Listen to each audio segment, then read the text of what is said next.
அனைவருக்கும் வணக்கம். ரிஷபராசிக்காரர்களுக்கு 2 மற்றும் 5ஆம் இடத்தின் அதிபதியாக இருக்கிறார் புதன். தனாதிபதியும் பூர்வ புண்ணியாதிபதியுமாக இருக்கக்கூடிய புதன் மிக வலுவாக விரய ஸ்தானத்திற்குள் நுழைகிறார். நீச்ச நிலையில் லாபஸ்தானத்தில் சஞ்சரித்த புதன் தற்போது பலம் பெற்று விரயஸ்தானத்தில் அமர்கிறாருங்க.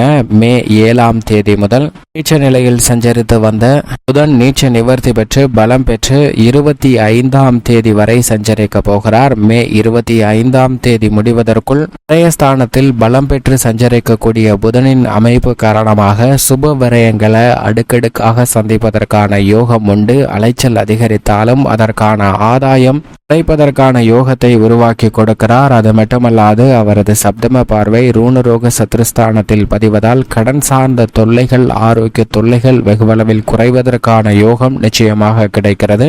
அறிவுக்கு அதிபதியாக திகழக்கூடிய புதன் மே மாதம் 7ஆம் தேதி முதல் நீச்ச நிவர்த்தி பெறுகிறார். மே 25ஆம் தேதி வரை வலுவாக மேசராசியில் சஞ்சரிக்க போகிறாருங்க.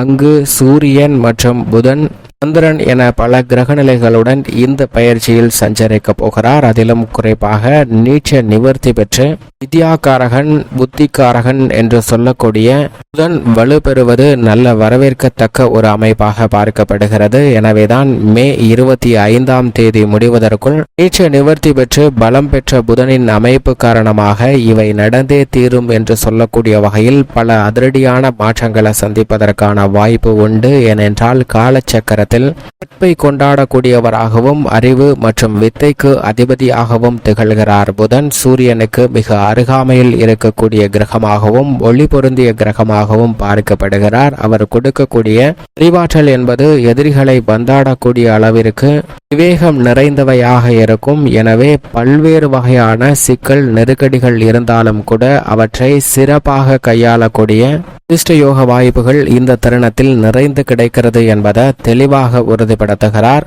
என்றால் வித்யாகாரகன் மீனராசியில் நீச்சம் பெற்று சஞ்சரிப்பதை விட தற்போது பலம் பெறுவது மிக பெரிய அளவில் வரவேற்கத்தக்க ஒரு அமைப்பாக பார்க்கப்படுகிறது. எந்த பணியை மேற்கொண்டாலும் அந்த பணியை சிந்தித்து அதற்கு ஏற்றபடி சிறப்பான முடிவை மேற்கொள்வதற்கான வாய்ப்பையும் பல நல்ல விஷயங்களை சிறப்பாக செய்து முடிக்கக்கூடிய யோகத்தையும் வலுவாக ஏற்படுத்தி கொடுக்கிறார். எனவேதான் பல்வேறு வகையான தடைகள், சிரமங்கள் அகன்று முன்னேற்றமும் வெற்றி வாய்ப்பும் நிறைந்து கிடைப்பதற்கான யோகம் நிச்சயமாக உருவாகியுள்ளது. புதனின் பார்வையில் சூரியன், சுக்கிரன், செவ்வாய் போன்ற கிரகநிலைகள் நட்பு கிரகங்களாக பார்க்கப்படுகின்றன. அது மட்டுமல்லாது குரு, சனி, ராகு, கேது போன்ற கிரகநிலைகள் சம கிரகமாக இருக்கின்றன.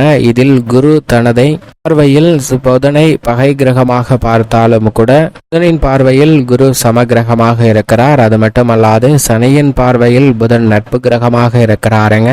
மட்டுமல்லாது புதன் பார்வையில் சந்திரனை மட்டும்தான் பகை கிரகமாக பார்க்கிறார். ஆனால் சந்திரனின் பார்வையில் புதன் சமகிரகமாகவும் நட்பு கிரகமாகவும் இருக்கிறார். எனவேதான் காலச்சக்கரத்தில் நட்பை கொண்டாடக்கூடியவராகவும் வித்தைக்கு அதிபதியாகவும் பார்க்கப்படுகிறார் புதன். இப்படிப்பட்டவர் வளம் பெற்று சஞ்சரிக்கும் போது அனைத்து விதமான பணிகளிலும் மிக சிறப்பான வளர்ச்சியும் முன்னேற்றமும் கிடைக்கும். ஏனென்றால் புதன் வலுவாக சஞ்சரித்தால் மிக கடினமான சிக்கல் நிறைந்த காரியங்களை கூட சாதாரணமாக செய்து முடித்து அதன் பலனை பெறுவதற்கான யோகம் நிறைந்து கிடைக்கும். எவ்வளவு பெரிய சவால் நிறைந்த பணியாக இருந்தாலும் கூட தனக்கு கிடைத்திருக்கக்கூடிய அறிவாற்றலை, மதிநுட்பத்தை பயன்படுத்தி அதை எப்படி சிறப்பாக செய்வது என்ற யோகம் மிக வலுவாக அள்ளி கொடுக்கிறாருங்க. அப்படிப்பட்ட ஒரு அமைப்பில் தான் நீச்ச நிவர்த்தி பெற்று பலம் பெறுகிறார். இந்த தருணத்தில் 7ஆம் தேதி முதல் 25ஆம் தேதி முடிவதற்குள் பலம் பெற்று மிக வலுவாக சஞ்சரிப்பதால் அதீத நன்மை நிச்சயமாக கிடைக்கப் போகிறது. இது மட்டுமல்லாது புதன் கெட்டால் புத்தி கட்டுவிடும் என்பார்கள். நோய்வாய்ப்படுவதற்கும் பல்வேறு வகையான தடைகள், சிரமங்களை சந்திப்பதற்கான சூழலும் உருவாகும். எதை செய்தாலும் உணர்ச்சி வசப்பட்டு குழப்பலாகவும் சிக்கல் நிறைந்தவையாகவும் மாற்றிக்கொள்ளக்கூடிய சூழ்நிலை உருவாகும். மிக எளிதாக முடிக்க வேண்டிய பணிகளை கூட இடியாப்ப சிக்கலை போல் மாற்றிக்கொள்ளக்கூடிய சூழல் புதன் கெட்டுவிட்டால் ஏற்படுவதற்கான வாய்ப்பு நிச்சயமாக உருவாகும். அப்படிப்பட்டவர் தற்போது நீச்ச நிவர்த்தி பெற்று பலம் பெற்று சஞ்சரிக்க போகிறார். எனவே இந்த பயிற்சியில் மிக அதிரடியான மாற்றங்களை அள்ளி கொடுப்பார். ஏனென்றால் சூரியன் உச்சம் பெற்று சஞ்சரிக்கிறார். சிங்கு, சுக்கிரனும் சஞ்சரிக்கிறாருங்க. துவக்கத்தில் சந்திரனும் சஞ்சரிக்க போகிறார். எனவே கிரகநிலைகளுடன் இணைந்து சஞ்சரிக்கக்கூடிய இந்த தருணம் என்பது மிகப்பெரிய அளவிலான மாற்றத்திற்கும் முன்னேற்றத்திற்கும் அடித்தளமிடக்கூடிய வகையில் அமைய போகிறது என்பதை தெளிவாகவும் துல்லியமாகவும் உறுதிப்படுத்துகிறார். அது மட்டுமல்லாது புதன் அறிவுக்கு மட்டுமல்ல, வித்தை, கணிதம், எண், ஜோதிடம், மீடியா, செய்தித்தாள், பேச்சுத்திறன், பயந்த சுபாவம், நகைச்சுவை உணர்வு, போதிக்கும் ஆற்றல் போன்றவற்றை மிக வலுவாக அள்ளி கொடுக்கிறாருங்க. எனவேதான் புதனுடைய அமைப்பு காரணமாக பல அதிரடியான நன்மைகள் நிறைந்து கிடைப்பதற்கான யோகம் உண்டு. புதனின் ஆட்சி வீடாக மிதுனமும் இன்னியும் பார்க்கப்படுகிறது. கன்னிராசி அவரது உச்ச வீடாகவும் இருக்கிறது. இப்போது செவ்வாயின் ஆட்சி வீடான மேசராசியில் வருவது புதனின் பார்வையில் அவரது நட்பு கிரகமாக இருப்பதால் பல்வேறு வகையான நல்ல வாய்ப்புகளை நிறைந்து கொடுக்க போகிறாருங்க. பல்வேறு வகையான பின்னடைவுகள், தேவையில்லாத கருத்து வேறுபாடுகள், அதன் காரணமாக சந்தித்து வந்த மன வருத்தம், வேதனை போன்றவை நீங்கி ஒரு பிரச்சனைக்கு எப்படி சிறந்த முறையில் தீர்வு காண முயற்சி செய்வது, அதை எப்படி நாம் அடைவது என்ற பல நல்ல வாய்ப்புகளை இந்த தருணத்தில் புதன் ஏற்படுத்தி கொடுக்க போகிறார். இது நிச்சயமாக மிகப்பெரிய அளவில் வரவேற்கத்தக்க ஒரு அமைப்பாக தான் பார்க்கப்படுகிறது. என்றால் இவ்வளவு காலம் சுமார் ஒரு மாதத்திற்கு மேலாக நீச்ச நிலையில் வக்ரகதியிலும் இளவிழந்து மேலும் மேலும் பல சோதனைகளையும் சிக்கல்களையும் சந்திப்பதற்கான சூழலை வித்யாகாரகரான புதன் ஏற்படுத்தி கொடுத்தாருங்க. உணர்ச்சி வசப்பட்டு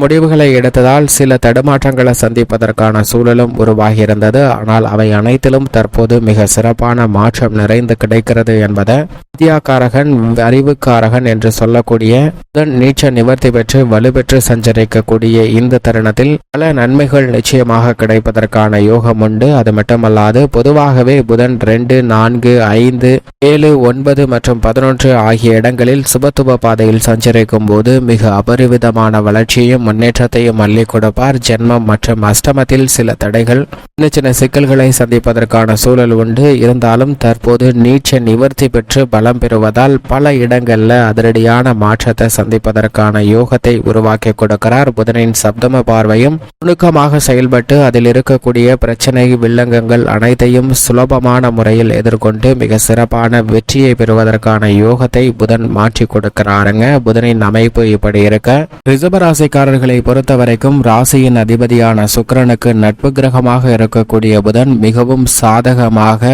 வக்ர நிவர்த்தி பெற்று நீச்ச நிவர்த்தி பெற்று பலம் பெறுவது வரவேற்கத்தக்க ஒரு அமைப்பாக பார்க்கப்படுகிறது. பலம் பெறக்கூடிய இடம் விரயஸ்தானம் என்றாலும் கூட ரிஷபராசிக்காரர்களுக்கு பெரிய அளவிற்கு பாதிப்பு நிச்சயமாக ஏற்படாது. ஏனென்றால் லாபஸ்தானத்தில் நீச்சம் பெற்று சஞ்சரிப்பதை விட விரயஸ்தானத்தில் பலமாக இருப்பது நல்ல மாறுதலை ஏற்படுத்தி கொடுக்கக்கூடிய ஒரு நிகழ்வாக தான் நிச்சயமாக பார்க்கப்படுகிறது. எனவே இந்த தருணத்தில் இல்லத்தில் பல்வேறு வகையான சுப விரயங்களை சந்திப்பதற்கான யோகம் உண்டு. சுற்றுலா, ஆன்மீக சுற்றுலா மற்றும் திட்டமிட்டபடி திருமணம், காதுகுத்து, வளகாப்பு, புதுமனை புகுதல் என அடுக்கடுக்காக பல சுப நிகழ்வுகளை சுப விரயங்களாக சந்திப்பதற்கான யோகமும், புதிய சொத்துக்கள், நிலம், வீடு, வீட்டுமனை, வாகனம் வாங்குவதற்கான யோகமும் உண்டு. அடிக்கடி பயணங்கள் மேற்கொள்ளாலும் கூட அவற்றின் மூலம் ஆதாயம் நிச்சயமாக கிடைக்கும். உத்தியோக ரீதியான பணிகளில் குறித்த நேரத்தில் பணிகளை முடிப்பதற்கான வாய்ப்பு நிச்சயமாக உண்டு. சற்று அலைச்சல் இருக்கலாம், ஆனால் நீங்கள் எதிர்பார்த்தபடி காரிய வெற்றி என்பது உத்தியோகம் சார்ந்த பணிகளில் உண்டு. தொழில்துறை, வியாபாரத்துறையில் விரயஸ்தானத்தில் புதன் சஞ்சரிப்பதால் அலைச்சல், ஓய்வில்லாமல் உழைக்க வேண்டிய ஒரு சூழ்நிலையும், பணிச்சுமை அதிகரிக்கக்கூடிய ஒரு சூழ்நிலையும் உண்டு. எதை செய்தாலும் திட்டமிட்டு செயல்பட வேண்டிய ஒரு தருணமாக பார்க்கப்படுகிறது. தொழில்துறை, வியாபாரத்துறையினருக்கு கலைத்துறையின் நாயகனான சுக்கிரனுடன் இணைந்து சஞ்சரிக்கிறாருங்க.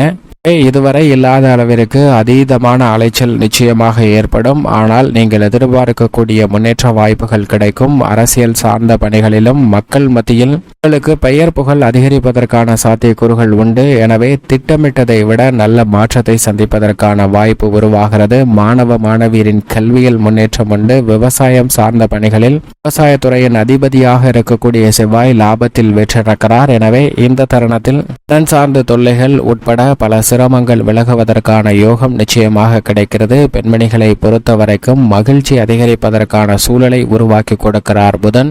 மேலும் இந்த தருணத்தை ரிஷபராசிக்காரர்கள் மிக சிறந்த மகிழ்ச்சிகரமான தருணமாக மாற்றிக்கொள்ள நிச்சயமாக வாரத்தில் புதன்கிழமை விரதம் இருந்து அருகாமையில் உள்ள பெருமாள் ஆலயம் சென்று தீபமேற்றி வழிபாடு செய்யுங்கள். தங்களுடைய வாழ்வில் மே 25 முடிவதற்குள் சிறப்பான வளர்ச்சியும் முன்னேற்றமும் நிச்சயமாக கிடைக்கும்.